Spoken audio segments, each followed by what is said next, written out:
Hi there.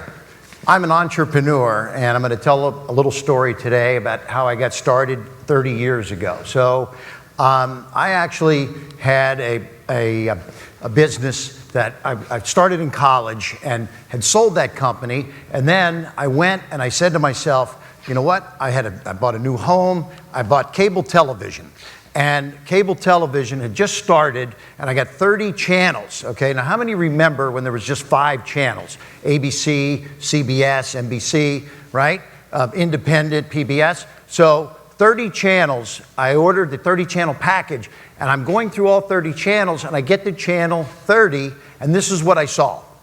Bars on the screen, okay? So I was very discouraged because I thought, wow, I'm going to have cable TV. I'm going to have a 24-hour sports channel. I'm going to have a movie channel. I'm going to have the Discovery Channel.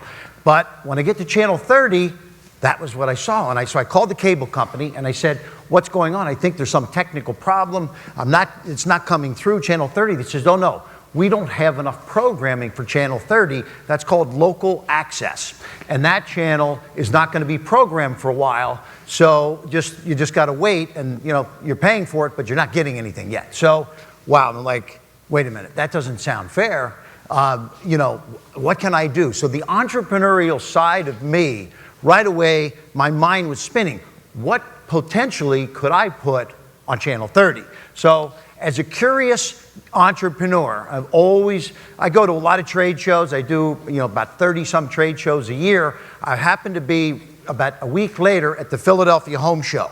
And there's a guy at the Philadelphia Home Show, he had a knife in his hand. He's cutting through a Coca-Cola can, then he goes through a hammerhead, then he went through a muffler, cut a sneaker in half. This guy, I found out his name was Arnold Morris. And Arnold, he got on break and I said, Arnold, how long have you been doing this? He said, Kevin, I am the #1 knife salesman in the world for 30 years, 40 weeks a year. I go all over doing my knife presentation. And let me show you what I did with Arnold Morris. This is 30-some years ago now. Now, you take a tomato, the weight of the knife alone cuts that tomato. Let me ask you something. How many knives do you have at home this sharp? You could drop the tomato on top. Pretty sharp, right? You know what one young lady said? Can you cut them thin? I said, thin, 1 tomato will last you all week long. That became one of the first ever infomercials, and Arnold Morris became famous. Arnold, what we did basically is we took that show and we filled channel 30, but there was channel 30 in every single local market all around the United States, in every country. In fact, in every city. This Ginsu went on to do over $100 million in sales. The Ginsu infomercial went on. This was a low-budget, $3,500 production that actually went on to do over $100 million in sales. And that's when, in my mind, I said, I need to change the business that I'm in. And right away, I said, well, wait a minute, there's bars on the screen actually all over the world. And so we took the show and we went into all the different countries everywhere in the world. And so we took the Ginsu knife, dubbed it into 20 languages, into 100+ countries. So that's what I'm here to talk about today.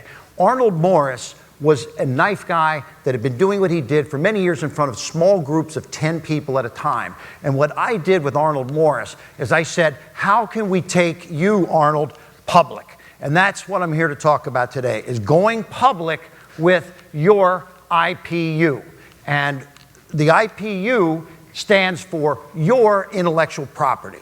So I met Jack LaLanne shortly thereafter. Jack LaLanne, I said, how do you stay so in shape? He said, Kevin, I drink carrot juice every morning.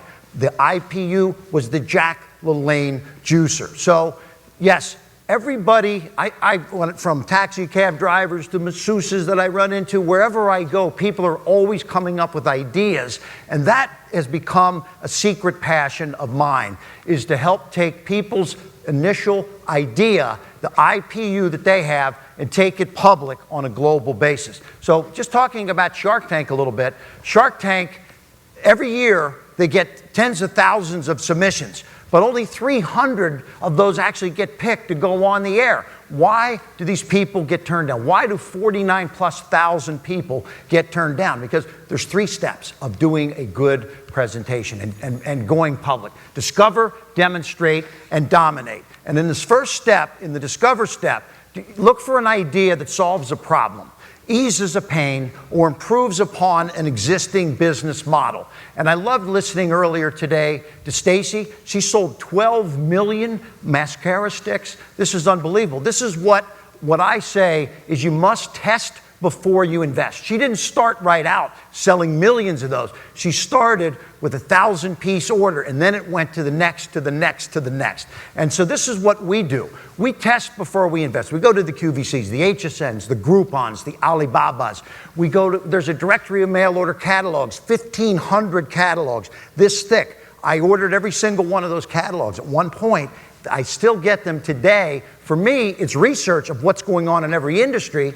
For my wife, it's actually a buying opportunity, okay? So, it cost me a lot at Christmas time. But, and I mentioned trade shows. I go to a lot of trade shows, and, I don't care, the houseware show, the hardware show, the consumer electronics show, etc. And I'm finding new ideas and new products. But these are places that you can test your idea. You put it on a shopping channel, you put it on a network, and we have an internet testing network that we actually use. So after you do the test, then you demonstrate this product by creating the perfect pitch. And this is where people fell down on Shark Tank.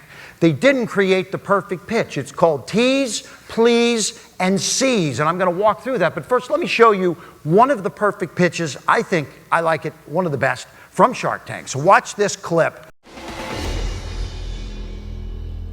Hi, I'm Rebecca Rascati, founder of CityKitty. CityKitty is seeking $100,000 for 15% equity in our company. For the 200 million cat owners around the world, cleaning a litter box is a chore that we all dread.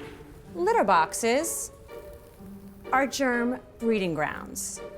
Kitty litter gets tracked everywhere, they stink up our homes, they cost lots of money to continually fill, and they cause fights in otherwise peaceful households because nobody wants to clean this thing. It's disgusting. And cat owners don't know there's any option. But there is. You can toilet train your cat with CityKitty. Take a look here.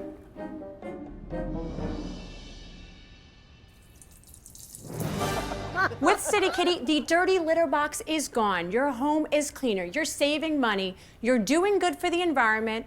And life at home is better for you and your cat. All right, so CityKitty, this was tease. This was grab the audience with an attention-getting problem. Definitely, this was an amazing product. This ended up going on, I'm going to tell you some of the success stories on that, but she showed benefits. Get rid of your litter box. It's healthier. All the different benefits, the magical transformations. And then when she seized, she actually had Barbara Corcoran and I negotiating against each other to invest in that business. And that's what we did. She started with a home video. We took her public. We went nationwide. We got her, the Good Morning America show, the Wall Street Journal, Walgreens, all over the place. We basically dominated by going from idea to empire. Let's talk about the history of radio and TV real quick. It took 38 years for radio to get to 50 million people, TV 13 years, the internet 4 years, iPod 3 and Facebook 2 years to get to 50 million. But in today's world, going public is a lot easier because people like Michelle Phan, I don't know if any of you have heard of Michelle. Michelle Phan actually did it by going public. She's in a billion plus views in a very short period of time. She did it with the power of video. The power of video with your iPhone is so simple because on a daily basis, she creates new product, new videos to take out in the marketplace. 50% of all internet activity is now video. There's 100 million internet users who watch video every day. Video retains users 5 times longer, creates 50% chance of getting on a high Google rank on the first page, and it generates traffic, leads, sales, and profits. And today, there's many better ways than going to a guy like Rupert Murdoch here, okay? Rupert Murdoch is the old school way, and that is a few channels broadcasting to millions. Finishing up here, just talking about your IPU. You've got the idea, how do you fund it? If you've got money, capital, fine. If you need to raise money, think about crowdfunding. It's a quick, easy way to do it. It's a $5 billion industry. Equity-based crowdfunding is going to be the next big thing, and anyone can invest in you and own a piece of your IPU with crowdfunding. So be ready for that. Also, be prepared. You may have a few stumbles. I can't leave without talking about a couple things that didn't work. I mean, Tony Little is a great example of a guy that did amazing things. One day, he called me. We did a project called Target Training. He says, Kevin, I've hit the bottom. I don't know what to do. He actually had been in an accident. And I said, Tony, you know, success is being able to go from failure to failure without the loss of enthusiasm. And just then, Tony said, you know what? I think I've got an idea for the next one. And here was his next project that came about. Working my buttocks. If I lean forward, I'm working my chest. I'm working my triceps. I'm working the back of my calves. And I'm working my heart, and I'm working my lungs. You can do it! Yes, Tony Little. How many of you have seen Tony Little? An amazing guy. Tony has been on the shopping channels for about 20 years, and it was a great run with Tony. So bottom line is, be prepared for stumbles, be prepared for ups and downs, but I learn as much from my failures as I do my successes, and I carry a card with me, and this is my closing thought here today. This card says, life's battles don't always go to the fastest or the strongest. Sooner or later, those who win are those who think they can. And I appreciate you guys having me today and sharing my story. Thank you.